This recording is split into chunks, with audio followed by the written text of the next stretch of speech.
পৈতৃক সূত্রে পাওয়া উপহারের সেই প্রিয় বজরার বাড়ি। একদিন সেই প্রিয় বাড়ির প্রাকৃতিক সৌন্দর্য উপভোগ করার সময় হঠাৎ এক দৃশ্য রবি ঠাকুরের দৃষ্টি আকর্ষণ করে।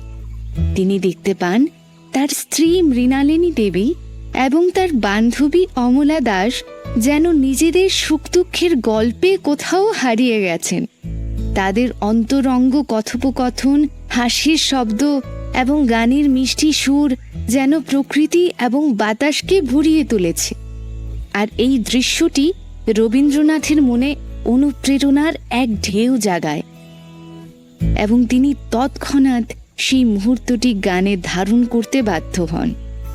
তিনি কাগজে কলম রেখে এমন একটি গান সৃষ্টি করেন যা শুধু তাদের নয়, এই বিশ্বের সকল বন্ধুত্ব এবং অন্তরঙ্গতার এক চিরসবুজ প্রতিচ্ছবি।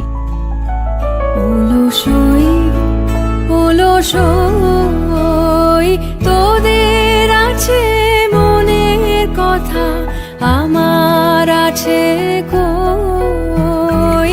তোদের আছে মনের কথা, আমার আছে কই। আমি কি বলিব কার কথা, কোন সুখ কোন ব্যথা। কি বলিব কার কথা, কোন সুখ কোন ব্যথা। নাই কথা তবু সাধ শত কথা কই।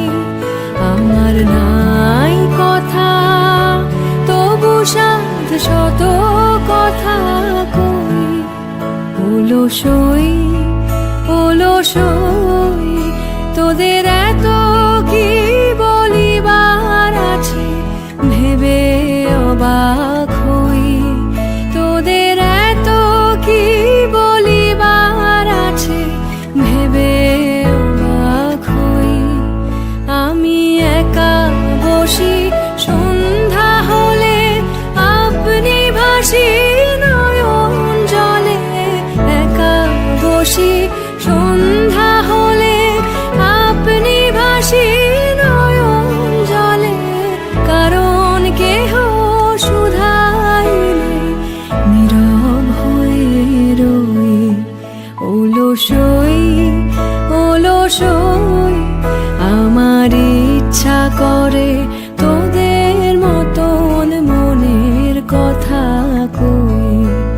অলসই আমার ইচ্ছা করে